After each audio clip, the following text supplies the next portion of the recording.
আচ্ছা, দই বড়া বানাচ্ছিলাম, ওটা হয়ে গেছে। আমি যে যে ইনগ্রিডিয়েন্টসগুলো দিয়েছি সেটা দেখাচ্ছি। এটা আমার জিরের গুঁড়ো, বাড়িতেই আমি জিরে ভেজে ওটাকে গ্রাইন্ড করে নিয়েছি। ব্ল্যাক সল্ট, চাট মশলা, ঠিক আছে। আর আগে ইমলির চাটনি বাড়িতেই বানাতাম, কিন্তু এখন সম্ভব না, এটা অনেকটাই যেন এফার্ট লাগে।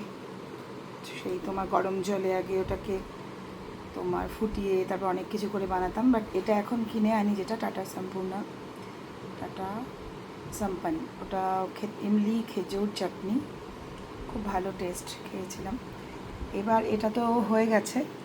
অনেক সময় কি হয়, তোমার এটা অ্যাবজর্ব করে, তোমার বড়াগুলো তো সব দইটা অনেকটা অ্যাবজর্ব করে নেয়। তো আমার কিছুটা বানানো থাকে, এরকম কিছুটা বানিয়ে রাখি, যেটা খুব ভালো লাগে খেতে। দইটা মানে ভীষণ টেস্টি হয়। এটা আমি যখন সার্ভ করব তখন তো দিয়ে দেবো। প্লাস তুমি দেখো, এখন আমি এটাকে তুমি এইভাবে একটুখানি করতে পারো, গার্নিশ দেওয়ার সময় তো দেবই। ভীষণ টেস্টি হয়, মানে যারা আমি অনেকবারই করেছি এটা, এবং আমার ফুড এক্সিবিশনেও করেছি, ভীষণ ভালো খেতে হয়। তোমরাও ট্রাই করে দেখো, খুব ভালো হবে, tasty tasty, yummy yummy. Thank you everybody, চলো, টেক কেয়ার।